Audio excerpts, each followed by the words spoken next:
आपका स्वागत है यीशु मसीह की प्रेजेंस में। अपनी हाथों को उठाओ, बोलो जो कुछ मैं सुनूं, जितना सुनूं मैं फलों को लेके आऊं। फिर से बोलो ऊंची आवाज में,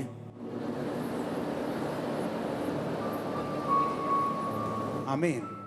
बाइबल कहती है कि जब आप परमेश्वर की मर्जी के मुताबिक प्रार्थना करते हैं, आप जानते हैं कि पवित्र आत्मा, बाइबल कहती है कि आपके दिल से हे अब्बा हे पिता कह के प्रार्थना करता है, और पवित्र आत्मा अपनी मनसा के अनुसार आपके शरीर को यूज करता है।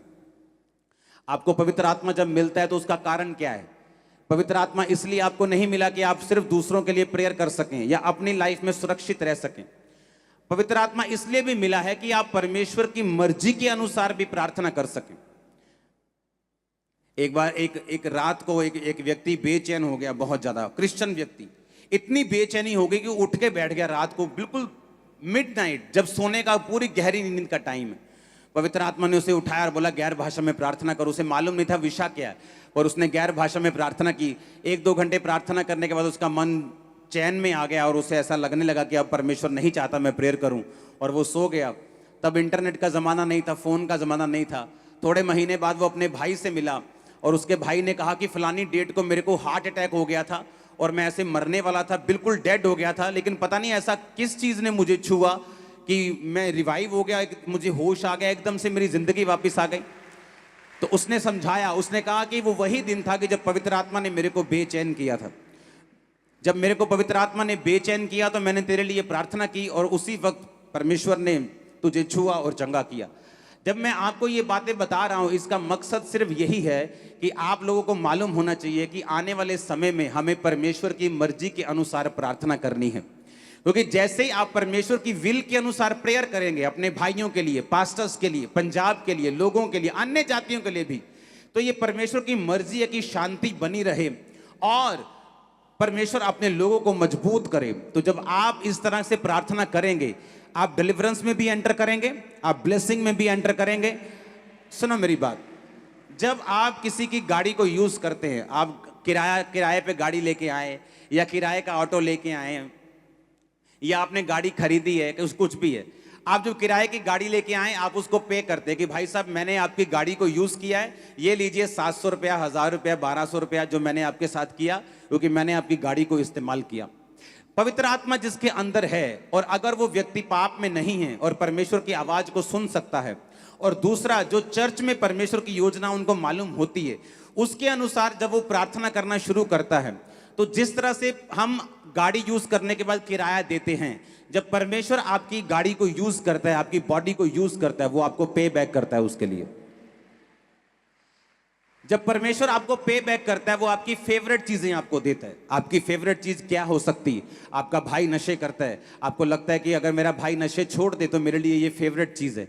मेरी बहन अगर व्यभिचार छोड़ दे तो ये फेवरेट चीज है। अगर मेरे बच्चे मसीह में आ जाए तो ये फेवरेट चीज है। मेरा फाइनेंस हल हो जाए तो मेरी फेवरेट चीज है।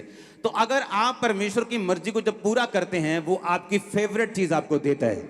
मेरी ये प्रेयर है, यहाँ बैठे एक एक कोने में आपकी फेवरेट ब्लेसिंग्स इसी महीने आपकी लाइफ में उतरे यीशु मसीह के नाम में। हालेलुया। पवित्र आत्मा आपको बताता है कौन सा काम करना है। पवित्र आत्मा आपको बताता है किस विषय के लिए प्रार्थना करनी है।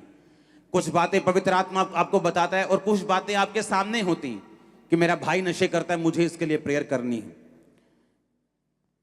मुझे अपनी फैमिली के लिए प्रेयर करनी है, मुझे अपने बच्चों के लिए प्रेयर करनी है, मुझे अपने अगुए के लिए। वो तो हमें नजर आ रहा है। ऐसी बातें भी हैं जो नजर नहीं आती, लेकिन पवित्र आत्मा जब आप उसको समर्पण कर देते हैं तो वो आपके शरीर को यूज करते हैं।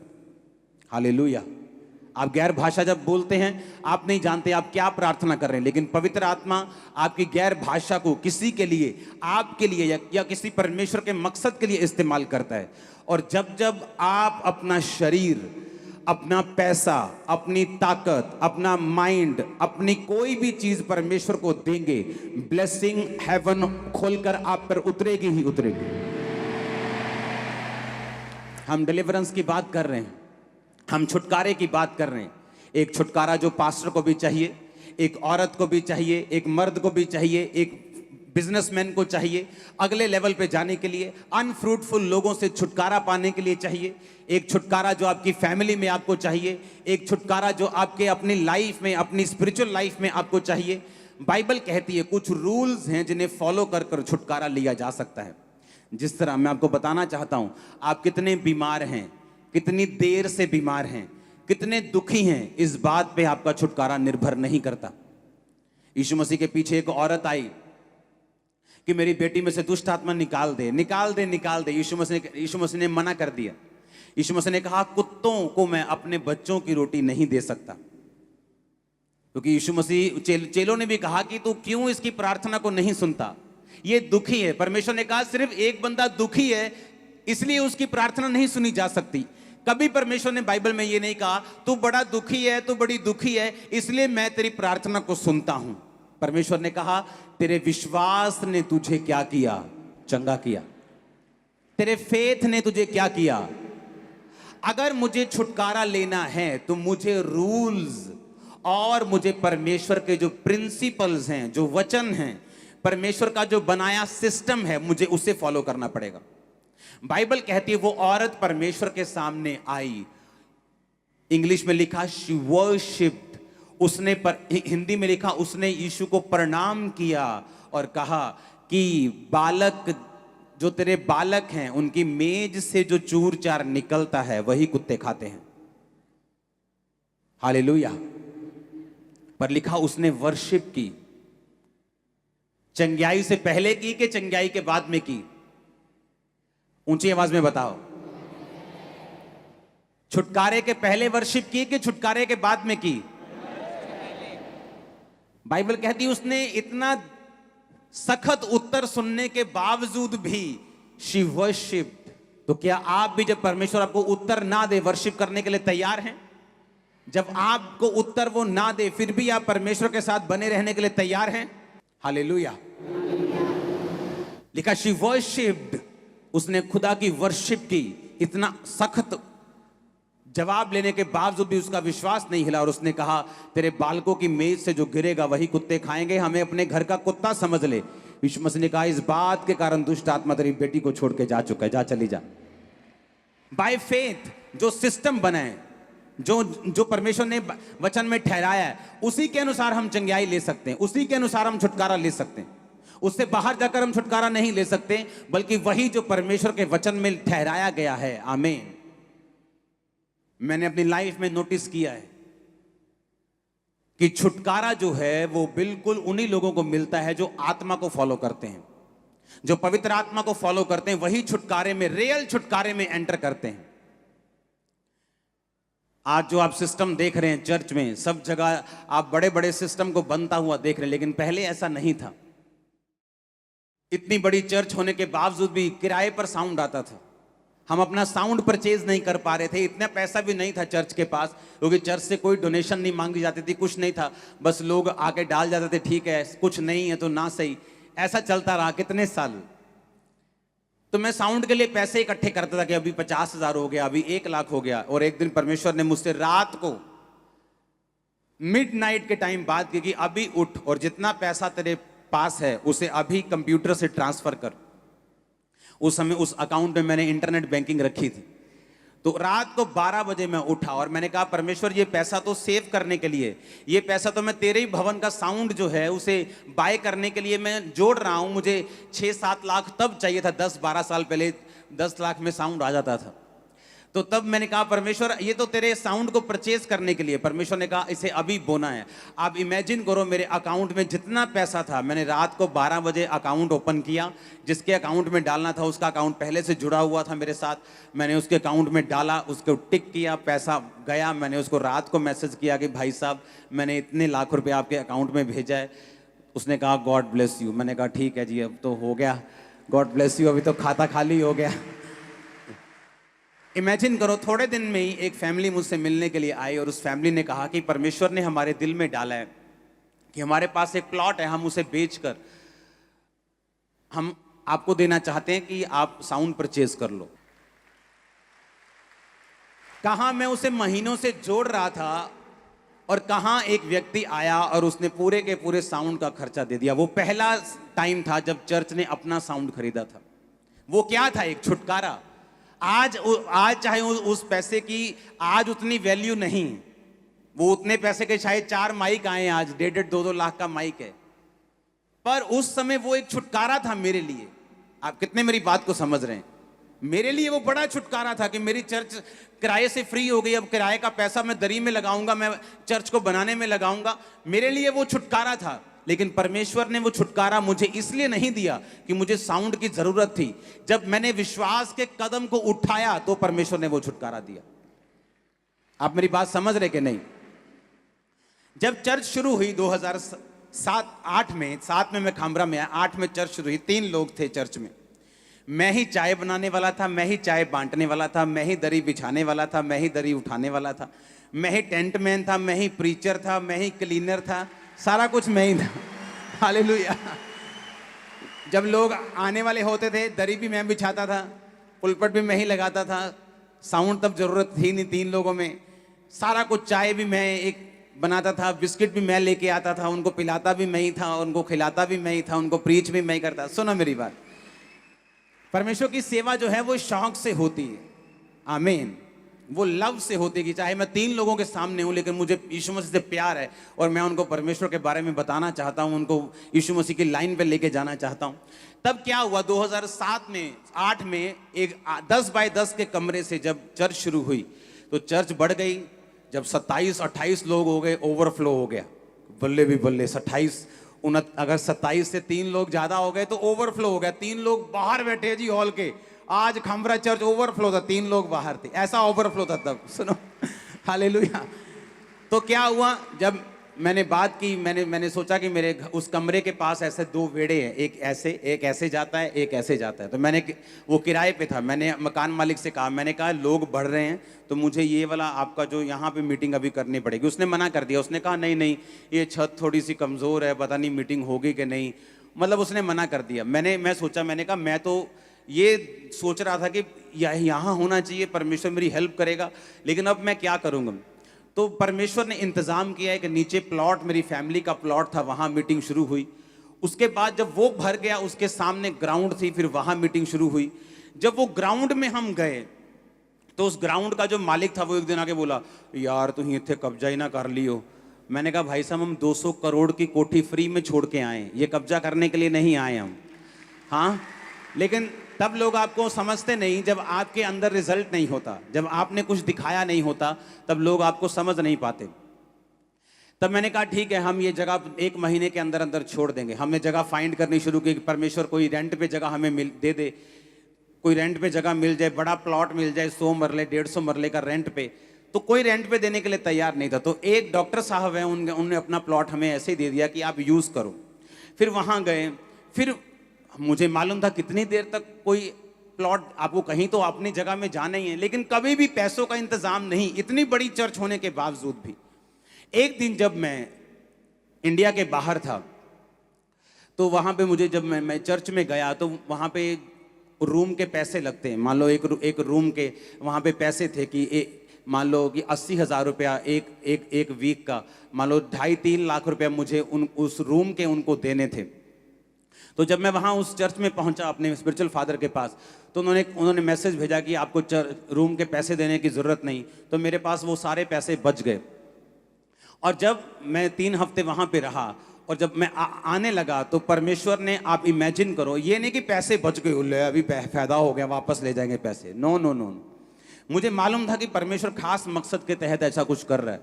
जब परमेश्वर ने कहा कि जितने डॉलर्स तेरे पास हैं वो सारे बो के जाने। आप इमेजिन करो, मेरी जेब में लाखों रुपए के डॉलर्स थे। और जब मैं वहां फ्लाइट में लागोस से न्यू दिल्ली के लिए चढ़ा हूं, मेरी जेब में $1 भी नहीं था, सिंगल डॉलर। सारे डॉलर्स मैंने बो दिए। सुनो मेरी बात, अब मुझे कितने साल से हम ट्राई कर रहे थे। 2008 की मिनिस्ट्री चल रही थी, 8 निकल गया, 9 निकल गया, 10 निकल गया, 11 निकल गया, 12 में प्रवेश करने वाले थे, अभी तक चर्च के पास जगह नहीं थी। ये नहीं कि हमें चाहिए, बहुत ज्यादा जरूरी चाहिए, इसका मतलब ये नहीं परमेश्वर हमें दे देगा जब तक हम विश्वास के कदम नहीं उठाते। जब मैंने वहां पे एक बड़ा बीज बो दिया और इतना विश्वास के साथ कि परमेश्वर वापसी में अगर कोई काम पड़ गया तो तू जिम्मेवार है, मुझे मेरी जेब में एक भी पैसा नहीं है, आया तो मैं लाखों रुपए के साथ का, तेरी जिम्मेवारी है। इमेजिन करो जब मैं वापस आया, परमेश्वर ने इंतजाम बनाए। 2012 के लिए परमेश्वर ने फर्स्ट टाइम था जब चर्च अपनी जगह में गई थी। उसके बाद जब वो जगह जहां पे ली गई, उसके साथ वाली जगह ली, लेकिन वो साथ वाली जगह झगड़े वाली थी। वो बोलता था मेरी है, जिसको हमने पैसे दिए वो बोलता था मेरी है, क्या प्रवासी लैनी नहीं जगह, साढ़े पैसे वापस करो। हमने वो जगह बेच की। 2014 में हम फिर इधर आए जहां आप बैठे हैं। आप मेरी बात समझे कि नहीं? मेरा छुटकारा मैं आपको इसलिए बता रहा हूं कि कैसे हुआ। बाइबल कहती है छुटकारा सिर्फ चाहने से, या मैं कितना दुखी हूं, या मुझे कितनी जरूरत है, इस चीज से कभी नहीं होता। हमें विश्वास के कदमों को उठाना पड़ता है, हमें व्यभिचार छोड़ना पड़ता है, हमें पाप छोड़ना पड़ता है, हमें बोना पड़ता है, हमें टाइथ निकालना पड़ता है, हमें ऑफरिंग्स को बोना पड़ता है, हमें परमेश्वर को अपनी जिंदगी समर्पित करनी पड़ती है, हमें अपनी जिंदगी से डर निकालना पड़ता है। बहुत सारी चीजें हैं जो छुटकारा मायने रख, जिससे छुटकारा आता है। वो छुटकारा किस तरह आएगा वो मायने रखती हैं चीजें। हालेलुया। कितने मेरी बात को समझ रहे हैं? मैं आपको अपना छुटकारा बता रहा हूं कि एक पास्टर के लिए मुझे मालूम है कितना मुश्किल होता है कि उसकी चर्च 7,000 क्रॉस कर जाए, लेकिन फिर भी उसके पास अपने चर्च के लिए जगह ना हो। उसे मालूम हो किराए पर आप कितनी देर रह लोगे, कितनी देर कोई आपको किराए पे अपने रख सकता है। कभी ना कभी तो आपको निकलना ही पड़ेगा, कभी ना कभी तो आपको अपनी जगह में जाना ही पड़ेगा। लेकिन कब ऐसा होगा? हम सोचते हैं हम प्रार्थना करेंगे, प्रार्थना करते रहेंगे, 40 साल भी करते रहेंगे, लेकिन जब तक आप विश्वास के कदम नहीं उठाएंगे, जब तक आप बोएंगे नहीं, जब तक आप परमेश्वर के वचनों को मानेंगे नहीं, तब तक परमेश्वर आपकी लाइफ में काम नहीं करता। हालेलुया। पहला राजाओं 3 उसकी 3 से 15 आयत में लिखा हुआ, सुलेमान यहोवा से प्रेम रखता था और अपने पिता दाऊद की विधियों पर चलता रहा। वह ऊंचे स्थानों पर भी बलि करता और धूप जलाता, और राजा गिबोन को बलि चढ़ाने गया, और क्योंकि मुख्य स्थान वही था, वहां उसने 1000 होम बलि चढ़ाए। हमेशा ये बात याद रखो, जब कोई भी बलि की बात होती है या ऐसी किसी चीज की बात होती है तो वो यहोवा के लिए है। पुराने टाइम में लोग वो सुगंध भी चढ़ाते थे और बलि भी चढ़ाते थे पुराने टाइम में। तो जब भी मैं आपको बलि की बात करूं, सुगंध की बात करूं, तो आपको मालूम होना चाहिए कि वो यहोवा के लिए था। गिबोन में यहोवा ने रात को स्वप्न के द्वारा सुलेमान को दर्शन देकर कहा, जो कुछ तू चाहे मैं तुझे दूं, मैं मांग। सुलेमान ने कहा, तू अपने दास मेरे पिता दाऊद पर बड़ी करुणा करता रहा, क्योंकि वह अपने को तेरे सम्मुख जानकर सच्चाई और धर्म के साथ चलता रहा। तूने उस पर इस तरह की करुणा की, उसे उसकी गद्दी पर विराजने वाला एक पुत्र दिया है, जैसा कि आज वर्तमान है। अब हे परमेश्वर यहोवा, तूने अपने दास को मेरे पिता दाऊद के स्थान पर राजा किया है, परंतु मैं छोटा लड़का सा हूं जो भीतर बाहर आना नहीं जानता। फिर तेरा दास तेरी चुनी हुई प्रजा के लोगों के मध्य में है, जिनकी गिनती बहुतायत के मारे नहीं हो सकती। तू अपने दास को अपनी प्रजा का न्याय करने की, समझने की ऐसी शक्ति दे कि मैं भले बुरे को परख सकूं, क्योंकि ऐसा कौन है जो तेरी इतनी बड़ी प्रजा का न्याय कर सके। इस बात से प्रभु प्रसन्न हुआ कि सुलेमान ने ऐसा वरदान मांगा है। तब परमेश्वर ने उससे कहा, इसलिए कि तूने वरदान मांगा, ना तो दीर्घायु, ना धन, ना अपने शत्रुओं का नाश मांगा, परंतु समझने के विवेक का वरदान मांगा है। इसलिए सुन, मैं तेरे वचन के अनुसार करता हूं, तुझे बुद्धि विवेक से भरा हुआ मन देता हूं, यहां तक कि तेरे समान ना तो कोई पहले हुआ ना बाद में होगा। फिर जो तूने नहीं मांगा, धन और महिमा भी मैं तुझे यहां तक देता हूं कि तेरे जीवन भर कोई राजा तेरे तुल्य ना होगा।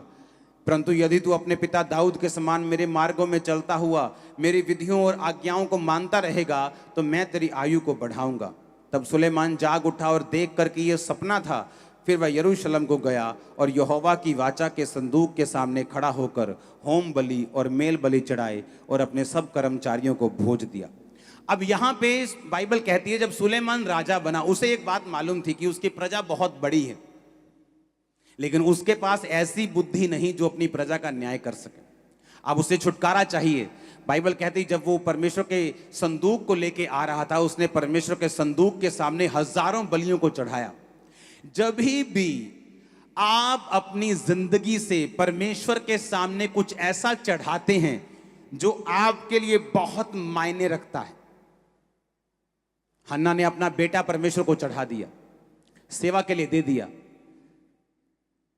सुलेमान ने लिखा लाखों भेड़ों को कुर्बान कर दिया। पुराने टाइम में जो भेड़ें होती थी वो पैसों के बराबर थी। लोग आपकी वेल्थ को भेड़ों के, आपके गधों के, आपके घोड़ों के जो साइज था उसके हिसाब से आपको जांचते थे। बाइबल कहती है कि जब उसने वो दिया तो परमेश्वर ने उसको सपना दिया और परमेश्वर ने कहा तू मुझसे क्या मांगता है। जब भी आप परमेश्वर को कुछ ऐसा देंगे जो आपके लिए कीमती है, परमेश्वर की स्पिरिट आपके लिए हिलेगी और वो आपसे बात करेगा। कुछ ऐसा जो मेरे लिए कीमती है, मैंने बहुत बार परमेश्वर को दिया है। जो मेरे लिए बहुत मायने रखता है, मैंने परमेश्वर को दिया है। लेकिन बाइबल कहती है जो छुटकारा परमेश्वर चाहता है तुम्हारा हो, उसके लिए परमेश्वर को तुम्हें वचन में लेके आना होगा और तुम्हारे अंदर फिर परमेश्वर डालता है, भाई साहब तू ऐसा कर, मेरे बेटे मेरी बेटी तू ऐसा कर, मेरे बेटे ये परमेश्वर को दे दे, मेरी बेटी ये परमेश्वर को दे दे। क्योंकि जो छुटकारा परमेश्वर देना चाहता है वो बिना इस प्रोसेस से निकले हुए परमेश्वर आपको नहीं दे सकता। क्योंकि वचन में लिखा हुआ है जब तू बोएगा मैं तुझको हिलाकर डुलाकर, लेडीज आटा मांगते ना पड़ोसी से, कई बार भैन जी दइयो एक, हाँ साडा आटा मुक्का तुम देने वापस, वो ऐसे उठाती है आटा ऐसा करके देती है। परमेश्वर कहता है तूने तो ऐसे करके दिया है, जब मैं तुमको दूंगा तो मैं से दबा दबा कर दूंगा, मैं तुम्हें ज्यादा वापिस करूंगा। हालेलुया। अगर परमेश्वर ने मुझको छुटकारा देना है, पहले वो मुझसे बात करता है कि तुझे ये काम करना है, तुझे इतनी प्रार्थना बढ़ानी है, तुझे पवित्रताई के लेवल को बढ़ाना है, तुझे ये काम करना है, तुझे इतना पैसा बोना है, तुझे ये अपनी ये चीज परमेश्वर को दे दे, ये वाली कार परमेश्वर को दे दे। बहुत बार मेरे साथ ऐसा हुआ। उससे क्या होता है कि जब मेरी एक कीमती चीज परमेश्वर को मैं चढ़ाता हूं, परमेश्वर देखता है कि हाँ इसके अंदर विश्वास है। और बाइबल कहती है वो छुटकारा जो परमेश्वर हमें देना चाहता है हमारी लाइफ के अंदर एंटर कर जाता है। और ये बिब्लिकल है, ये परमेश्वर का प्लान है, ये परमेश्वर की व्यवस्था है जो उसने हमारे लिए की है कि जितना छुटकारा परमेश्वर हमें देता है वो उसी व्यवस्था के बीच में देता है, उससे बाहर नहीं। अगर अमेरिका की सहूलतें चाहिए तो वहीं का ग्रीन कार्ड चलना चलेगा। अगर अगर अगर यूके की सहूलतें चाहिए तो वहीं का आपको परमानेंट रेजिडेंस चाहिए। अगर आपको जिस देश की आपको सहूलतें चाहिए, उस देश का जो आपको चाहिए, आपको उस देश के रेजिडेंट होना पड़ेगा। उसी तरह अगर परमेश्वर का छुटकारा चाहिए तो आपको वचन के बीच से आना पड़ेगा और उस व्यवस्था से आना पड़ेगा जो परमेश्वर ने आपके लिए तैयार की है। कितने मेरी बातों को समझ रहे हैं? अब मैंने एक बात अपनी लाइफ में नोटिस की है, जितने लोगों की स्पिरिट बोने वाली होती, देने वाली होती, वो हमेशा दूसरे लोगों से जल्दी छुटकारा पाते हैं। मैंने नोटिस किया। कंजूस क्रिश्चियंस भी होते हैं, वो चर्च भी जाते हैं लेकिन कंजूस, किसी की हेल्प करनी हो कंजूस। आप इसकी स्पिरिट देखो, वो स्पिरिट कहां से ली इसने? वो स्पिरिट ली पहला इतिहास 29 उसकी 3 से 5 आयत, अपने बाप दाऊद से उसने वो स्पिरिट को हासिल किया था। दाऊद कहता फिर मेरा मन अपने परमेश्वर के भवन में लगा है, इस कारण जो मैंने पवित्र भवन के लिए इकट्ठा किया है उस सब से अधिक मैं अपना निज धन भी जो सोना चांदी के रूप में मेरे पास है अपने परमेश्वर के भवन के लिए दे देता हूं। अर्थात 3000 ओपीर के कार सोना, 7000 की कार ताई हुई चांदी मैं ये भवन के लिए दे देता हूं। पहला इतिहास 29 उसकी 3 से 4 और 5 आयत। 4 आयत को मैं दोबारा पढ़ूंगा। उसने कहा 3000 की कार सोना और 7000 की कार ताई हुई चांदी। 110 टन सोना 240 टन चांदी बनती है ये। हालेलुया। कितने टन सोना बनता है? एक 10 ग्राम सोना 50,000 के करीब है। हाँ, 1 किलो सोना 50 लाख का हो गया। इमेजिन करो 110 टन सोना। पर्सनल की बात कर रहा हूं, जो दाऊद का पर्सनल सोना था, जो दाऊद की पर्सनल चांदी थी। उसने कहा जो भवन के लिए मैंने इकट्ठा किया मैं वो तो देता ही हूं, लेकिन मैं अपना निज धन, जो मेरा निज धन है, जो मेरी पर्सनल प्रॉपर्टी है, जिस तरह आज जब इंग्लैंड की जो रानी जो प्रभु के पास चली गई, उसका जो निज धन है, इंग्लैंड का धन नहीं, इंग्लैंड के पास धन नहीं, जो उसका निज धन है वो भी $1 बिलियन में है। दाऊद का जो राजाओं का निज धन होता था, अपना धन, उसने कहा मैं अपना सारा निज धन, मैं सोना, मैं चांदी, क्योंकि मेरा मन परमेश्वर के भवन के साथ लगा हुआ है, मैं वो भी परमेश्वर के भवन को देता हूं। हुआ क्या, परमेश्वर ने उस सोने को ग्रहण किया, और इसीलिए जब सुलेमान ने उसी स्पिरिट को लेकर उसी बलियों को उसी तरह की देने की आत्मा जो उसके पिता में थी, जब वो बलियां चढ़ाता था, परमेश्वर ने विजन दिया। बलि देने के बाद परमेश्वर रात में सपने में आता और बोलता है तेरे को क्या चाहिए? उसने कहा मैं छोटा लड़का हूं, मैं चाहता हूं कि तू मुझे बुद्धि दे ताकि मैं तेरी प्रजा का न्याय कर सकूं। परमेश्वर कहता है अब मैं तुम्हें बुद्धि भी दूंगा, ऐश्वर्य भी दूंगा, धन भी इतना दूंगा कि तेरे पहले या बाद में किसी राजा को मैंने इतना नहीं दिया होगा। कारण क्या? क्योंकि जो दाऊद ने बोया उससे पहले इतिहास में ऐसा बड़ा बीज कभी भी बोया नहीं गया था। किसी ने भी इतना बड़ा बीज इतिहास में नहीं बोया था जो दाऊद ने बोया। जब दाऊद ने बोया, परमेश्वर ने कहा तू मुझे हरा नहीं सकता।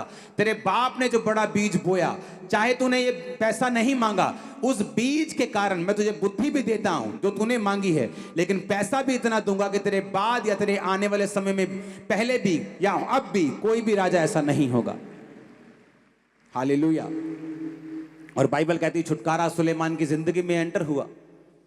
तभी वो छुटकारा जब आया तो सुलेमान के अंदर इतनी बुद्धि थी कि लोग उससे मिलना चाहते थे।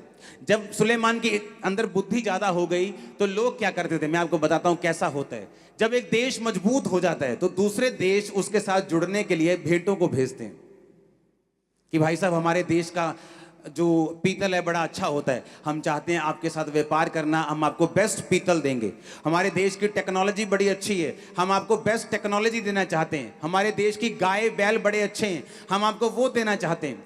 जब सुलेमान के अंदर इतनी बुद्धि आ गई तो सारे देश के जो लोग थे उसके साथ काम करना चाहते थे, क्योंकि वो अपनी बुद्धि से अपने देश को, अपने लोगों को इस तरह से चलाता था कि लोगों के लिए वो एग्जाम्पल था।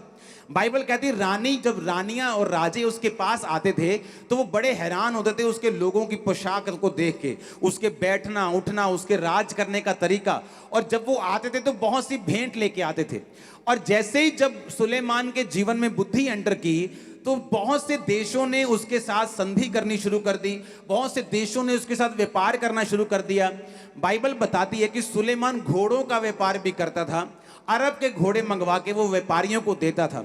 बाइबल कहती है कि इस धरती के नीचे ऐसी कोई चीज नहीं थी जिसकी नॉलेज सुलेमान को नहीं थी। परमेश्वर ने हर एक चीज के लिए उसकी बुद्धि को खोल दिया था। लेकिन उस छुटकारे की शुरुआत कहां से हुई? बोने से। समझ आ रही है कि नहीं? इमेजिन करो जो लोग नहीं बोते, इमेजिन करो वो क्या मिस करते हैं। ये नहीं कि उनकी तनख्वाह 15,000 से 14,000 रह जाएगी, वो आइडियाज मिस कर देते हैं जो पवित्र आत्मा जन्माता है आपकी लाइफ के अंदर। वो आइडियाज मिस हो जाते हैं उनके, वो गाइडेंस मिस हो जाती है जो इस दुनिया को जन्माने वाला, देखी हुई जितनी सब चीजें उनको बनाने वाला परमेश्वर जो उनके दिमाग में जन्माना चाहता है, वो आइडिया वो मिस कर जाते हैं। आप जितने मर्जी समझदार हों, आप 10 आइडिया लगाओ, लेकिन कौन सा ऐसा आइडिया है जो परमेश्वर का उपजाया हुआ है और जिसमें परमेश्वर चाहता है, जो आपके लिए, फ्यूचर के लिए, आपके बच्चों के लिए भी कामयाब रहेगा? वो उन्हीं लोगों को मिलता है जो बोने वाले लोग हैं। बाइबल कहती, पौलुस ने कहा, जब हम फिलिपियों की पुस्तक पढ़ते हैं उसका 4 उसकी 15 से 19 आयत, तो उसने कहा, हे फिलिपियो, तुम आप भी जानते हो कि सुसमाचार के आरंभ में जब मैं मकदुनिया से विदा हुआ तो तुम्हें छोड़ और किसी मंडली ने लेन देन के विषय में मेरी सहायता नहीं की। जब मैं थिस्सलुनीके में था तब तुमने मेरी घटी पूरा करने के लिए 1 नहीं 2 बार दान भेजा था। ये नहीं मैं दान चाहता हूं, परंतु ऐसा फल चाहता हूं जो तुम्हारे लाभ के लिए बढ़ता जाए। अब पौलुस कहता है जो तुमने दान भेजा था वो मुझे नहीं चाहिए, आपका पैसा मुझे नहीं चाहिए। आप चर्च मेरे को तनख्वाह नहीं देती या मेरी वाइफ को तनख्वाह नहीं देती। चर्च मेरी मदर भी यही सेवकाई करती है, नहीं मैं हम नहीं लेते तो हम अपनी मदर को दिलवा दें, या इधर से उधर से कोई तनख्वाह नहीं लेता। पौलुस कहता मैं तुम्हारा पैसा नहीं लेता हूं, मैं तुम्हारा दान नहीं चाहता हूं, पर मैं ऐसा फल चाहता हूं जो तुम्हारे लाभ के लिए बढ़ता जाए। पौलुस ने कहा मुझे तुम्हारा पैसा नहीं चाहिए, मैं तंबू सीता हूं, मेरे और मेरे जो सहकर्मी जो इवेंजलिस्ट हैं, जो प्रेरित हैं, वो अपना कारोबार करके अपना घर चला सकते हैं, अपना पेट पाल सकते हैं। लेकिन तुम जो बोते हो, तुमने जो बोया है परमेश्वर के राज्य के लिए, 2 बार इस घटी में, जब मैं परमेश्वर के सुसमाचार में था, जब मैं मिशनरी यात्राओं के ऊपर था, जब मेरे को पैसे की जरूरत थी, तुमने बोया। कहता अब मेरा परमेश्वर 19 आयत में उस धन के अनुसार जो महिमा सहित मसीह यीशु में है, तुम्हारी हर एक घटी को पूरा करेगा। आमीन। ये सब लोगों को नहीं कहा उसने। आज हर क्रिश्चियन इस वचन का रट्टा मारकर परमेश्वर से अपनी जरूरतें पूरी कराने की कोशिश ना करे। आप क्रिश्चियन हैं, आप जादू टोना करने वाले लोग नहीं हैं कि आप एक आयत को निकालेंगे और उसको पढ़ेंगे और बोलेंगे कि मैं 10 बार पढ़ूंगा जी, मैं इसको 100 बार पढ़ूंगा तो ये आयत पूरी हो जाएगी मेरी लाइफ में। ऐसा नहीं है। उस आयत को पढ़ने से पहले, उस पवित्र कलाम को पढ़ने से पहले, उस पवित्र बानी को, वचन को पढ़ने से पहले वो कहा किन लोगों के लिए गया? वो लोगों जिन्होंने मिशनरी कामों के लिए पौलुस की सहायता की थी। उसने कहा किसी और ने मेरी सहायता नहीं की, परंतु तुम लोगों ने 1 बार नहीं 2 बार मुझे भेजा। अब मेरा परमेश्वर तुम्हारी घटियों को पूरा करेगा। मेरी ये प्रेयर है, आपके बच्चों की मैरिजेस हेवन करेगा यीशु के नाम में। मेरी ये प्रेयर है, आपके इंतजाम परमेश्वर का हेवन करेगा। हेवनली सप्लाई आपके साथ होगी। मेरी ये प्रार्थना है, आपकी किचन्स भरी रहेंगी यीशु मसीह के सामर्थी नाम में। आमीन। चाहिए बरकत तुम्हारी है चर्च। हालेलुया। हम जब बाइबल में देखते हैं कि जो बोना है, अगर आप हमारी जिंदगी देखेंगे तो हमारी जिंदगी बोने वाली है। मुझे प्लेन में जाना है, मैं पहले बोता हूं। मुझे यात्रा करनी है, मैं बोता हूं। मेरे बच्चे का बर्थडे है, मैं बोता हूं। मेरा स्पिरिचुअल बर्थडे है, मैं बोता हूं। कोई काम हो जाए, मैं बोता हूं। उससे क्या है कि मेरी लाइफ में जो फल है, जो फ्रूटफुलनेस है, वो हमेशा बनी रहती। नहीं तो ऐसा कोई फॉरेन फंड यहां पे नहीं आता कि हम बोलें कि इतना बड़ा भवन आप बना सकते हो। मेरी टीम भी हैरान होती किस तरह से हमें पैसे की जरूरत होती और कोई ना कोई आके बोल देता है कि मैं ये थोड़ा बड़ा बीज देना चाहता हूं, आप मेरा बीज स्वीकार करें। और वो भी तब जब बिल्कुल जरूरत होती है। हमें मालूम होता है कि ये एसी का काम करना है, इसमें से इतने लाख रुपए की जरूरत है, लेकिन चर्च की ऑफरिंग से ये काम कैसे हो सकता है? क्योंकि जब हम बोते हैं, जब हम परमेश्वर के वचन को पूरा करते हैं, तो वो हमारी जिंदगी में छुटकारे को देता है, डिलीवरेंस को देता है, जो आपको चाहिए होता है। कितने मेरी बात को समझते हैं? मैंने देखा है पास्टर्स की लाइफ में डिलीवरेंस की कमी है। वो सोचते हैं हम पैसा इकट्ठा करेंगे, 10-20 साल में चर्च की जगह लेंगे।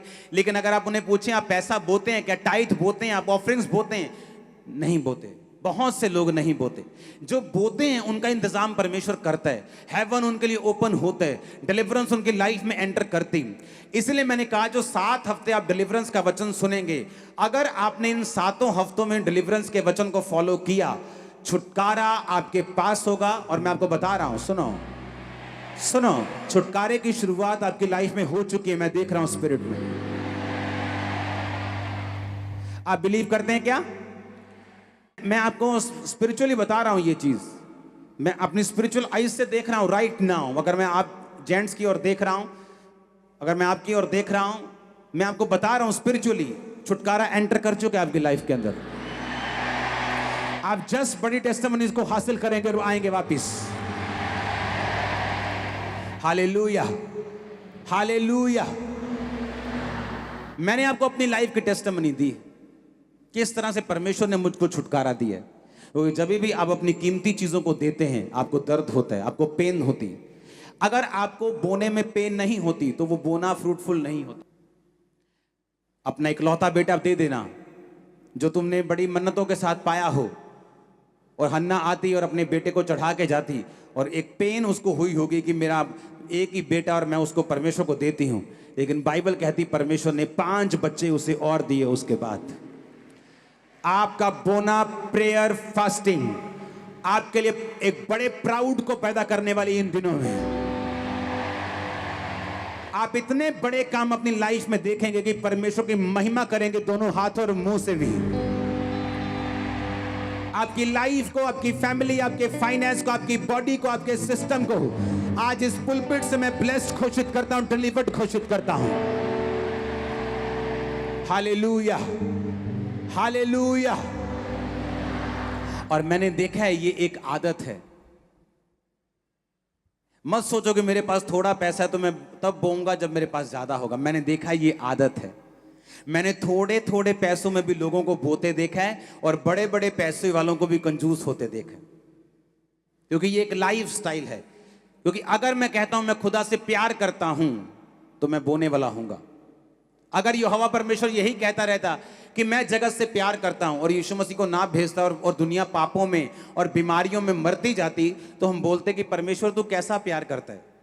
उसने कहा पिता ने जगत से इतना प्यार किया कि अपना इकलौता बेटा दे दिया। जब वो अपना बेस्ट आपको देना जानता है, वो एक्सपेक्ट करता है हम अपना बेस्ट परमेश्वर को दें। सुलेमान अपने पिता के पैसों से और उस जो वो पैसे जो प्रजा से इकट्ठे किए थे, जब भवन उसने बनाया, तो बाइबल कहती सुलेमान ने जब अपना घर बनाया वो भवन से भी बड़ा था। ये बात अटपटी लगती थी मेरे को बहुत, लेकिन परमेश्वर को आप हरा नहीं सकते। आप परमेश्वर को कुछ भी देते हैं, आप उसको एक वो डोंगा आटा देंगे, वो उसको लिखता दबा दबा कर, हिला हिला कर, दबा दबा कर तुम्हें वापिस करेगा। आमीन आमीन। वो ऐसा ही है। वो ये चाहता है कि हमारा मन इस दुनिया की किसी भी वस्तु पे ना लगे। हमें जो भी मिले वो एक बीज के रूप में, मैं विश्वास करता हूं कि हमें मिलता है। जो भी हमारे पास है वो एक बीज है एक फसल के लिए। जब उस बीज को हम बोते हैं वो फसल को हासिल करते हैं, फिर उस फसल से भी हम बीज को बोते हैं, हम नेक्स्ट फसल हासिल करते हैं। किसान जितना मर्जी अच्छा हो, जितना मर्जी भला हो, अगर वो रोए जमीन के पास जाकर के मुझे कनक चाहिए और कनक को बोए ना, तो वो कनक हासिल नहीं कर सकता। उसे बीज बोना पड़ता है, उस बीज की रक्षा करनी पड़ती है, उस बीज को पानी देना पड़ता है, उस बीज को दवाई देनी पड़ती है। आपको भी उसी तरह करना पड़ता है। आप जब बोते हैं आप उसको उसकी रक्षा करनी पड़ती है। ये नहीं आप बो के व्यभिचार में चले जाएंगे तो आपका बीज फलवंत होगा, आप लंगर प्रसादों में चले जाएंगे आपका बीज फलवंत होगा। आपको उस बीज की रक्षा करनी पड़ेगी, आपको उस बोने की रक्षा करनी पड़ेगी, आपको उसकी केयर करनी पड़ेगी, आपको उसको पानी देना पड़ेगा, वचन में रहना पड़ेगा, संगति में रहना पड़ेगा। अपनी आंखों से अपने बोए गए बीजों की फसल आप, आपके बच्चे, आपका घराना खाने वाला है बड़ी प्रीति के साथ। आमीन। ऊंचा चाहिए church overflow branches. Hallelujah hallelujah. जब मैंने ये सेवकाई की शुरुआत की थी तो मुझे मालूम था कि मुझे अपने लोगों को आधा अधूरा वचन नहीं देना। मेरे पास कई पास्टर्स आते हैं, मैं बोलता हूँ आप उनको लोगों को बोने का वचन नहीं देते। वो बोलते नहीं, जब हम लोगों को बोने का वचन देते लोग भाग जाते हैं वहाँ से। मैंने कहा वो लोग इसलिए भाग जाते हैं, उन्हें लगता है कि पास्टर मांग रहा है, पास्टर को पैसों की ज़रूरत है, पास्टर के शायद बच्चे स्कूल नहीं जा रहे, उसको ज़रूरत है पैसों की। मैंने कहा तुम जब अपना बिजनेस करोगे, अपने परिवार का पेट खुद पालोगे, जब तुम खुद अपना काम खुद करोगे और जब तुम लोगों को बताओगे कि भाई साहब अगर तुम 100 रुपया दे रहे हो, वो 100 रुपया परमेश्वर के कामों में जा रहा है, तो लोग बोएंगे। तुम्हारा सिस्टम अच्छा नहीं है, अपना सिस्टम अच्छा करो, क्योंकि ये काम बहुत कम लोग करने के लिए तैयार हैं। क्योंकि बाइबल कहती कौन दाख की बारी लगाकर उसका फल नहीं खाता, उसका रस नहीं पीता। पौलुस कहता कि मेरे पास अधिकार है कि मेरा खर्चा चर्च उठाए, लेकिन कहता मैं उन अधिकारों को प्रयोग में नहीं लेके आऊंगा ताकि मैं ज्यादा से ज्यादा लोगों को खींच के लेके आऊं। अगर आपको मालूम है कि मेरा पैसा खुदा के भवन में 100% जा रहा है, तो मुझे मालूम है लोग खुल के बोते, उन्हें पता है कि हमारा पैसा जहां भी हम बो रहे हैं वो सही जगह पे जा रहा है और पूरा जा रहा है, और पूरे एक 100 बंदों की टीम है जो उसे खर्च रही है, पूरा हिसाब रखा जा रहा है। लोग इसी कारण ब्लेस्ड हैं। मैंने उन्हें बताया कि अगर खामरा चर्च में हमने अभी सीट नहीं लिया, कितने साल, 1.5 साल 2 साल पता नहीं कितने हो गए, मेरे को याद नहीं। मैंने कहा अगर आज भी मैं सीट के लिए अनाउंस करूंगा तो उस दिन इतने लोग होते हैं जितने चर्च में नहीं होते। संडे खामरा चर्च में इतने लोग होते हैं। बोलते अच्छा। मैंने कहा हाँ, जिस दिन येलो सीट अगर लेना हो तो कोई बंदा चर्च मिस नहीं करता। 99% लोग मिस नहीं करते, और नए भी आके डाल के जाते हैं कि हमें उस चर्च में कॉलिंग आई है, हमने बो के जाना है, क्योंकि परमेश्वर ने वो सिस्टम दिया है। अभी उन सीटों की हम नहीं ले रहे, लेकिन आपको मैं बता रहा हूं कि किस तरह से परमेश्वर आपकी लाइफ में काम करता है। आमीन। ये लाइफ स्टाइल होना चाहिए। बोना तब नहीं जब मेरे पास करोड़ों रुपया है, मेरे पास 10 रुपये भी हैं तो मैं 1 रुपया बो सकता हूं। मैं किसी काम में, परमेश्वर के काम में उस 1 रुपये को लगा सकता हूं। जब मेरे हार्ट में, जब मेरे दिल में बोने की स्पिरिट आ जाएगी तो परमेश्वर कहता तू थोड़े में वफादार था, मैं तुझे ज्यादा दूंगा। आमीन तू थोड़े में फेथफुल था, मैं तुम्हें ज्यादा दूंगा। जब परमेश्वर आपको ब्लेस करने पे आता है, जब परमेश्वर आपको फाइनेंशियली स्टेबल करने पे आता है, जब वो आपको छुटकारा देने पे आता है, उसे देश की इकोनॉमी की जरूरत नहीं है बढ़ाने को वो आपको छुटकारा दे सके।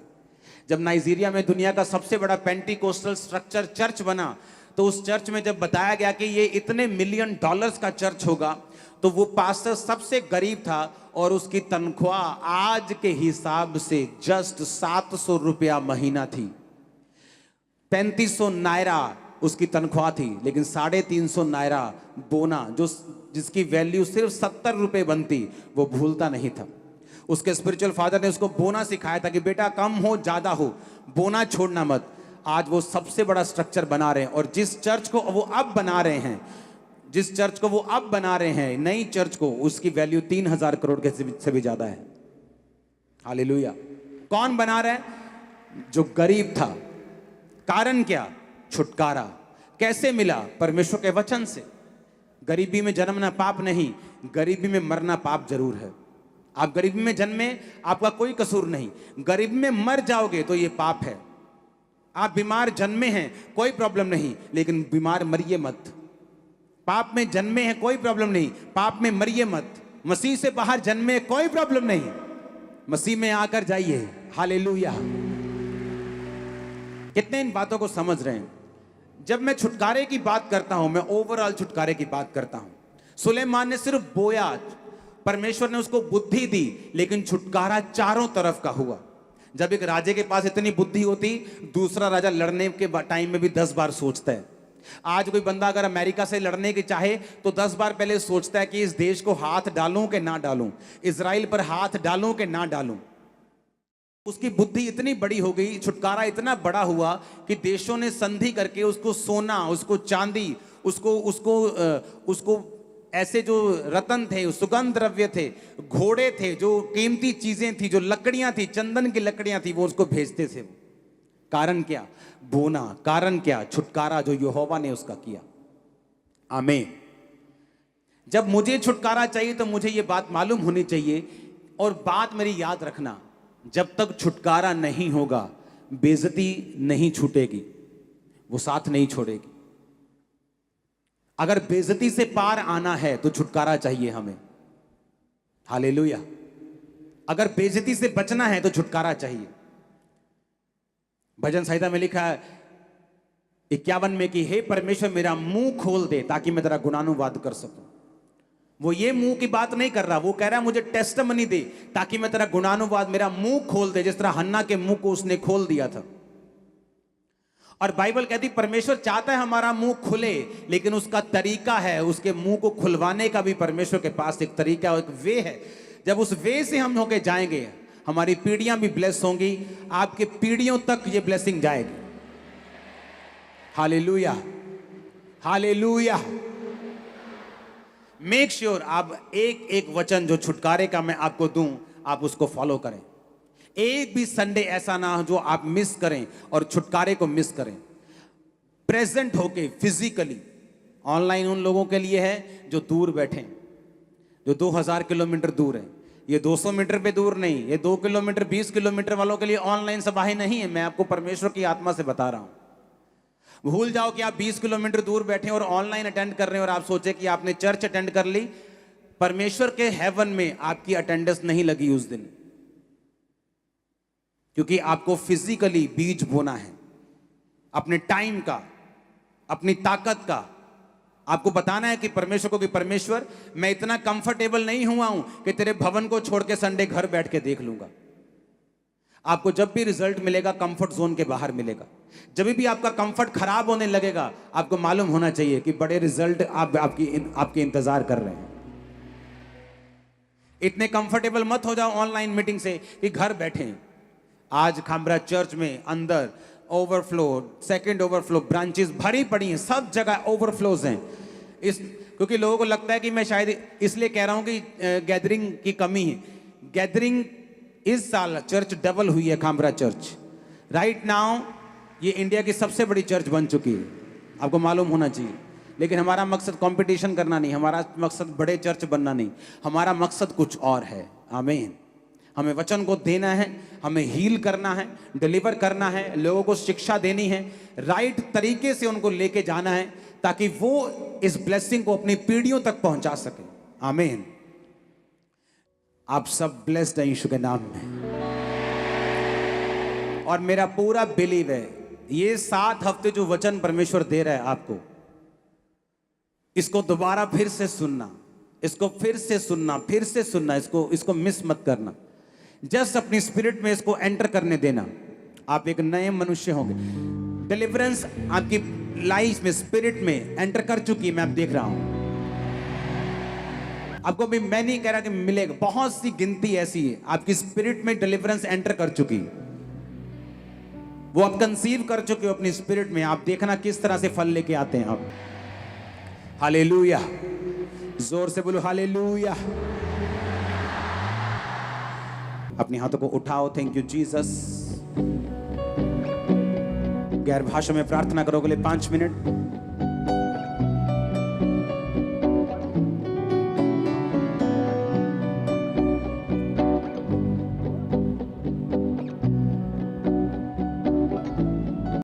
हमारे YouTube चैनल को सब्सक्राइब करें ताकि आप परमेश्वर के गहरे वेदों को जान सकें कि कैसे आप परमेश्वर में बढ़ सकते हैं, कैसे आप दुष्ट आत्माओं से, नशों से, बीमारियों से और वंशों के श्रापों से आजाद हो सकते हैं।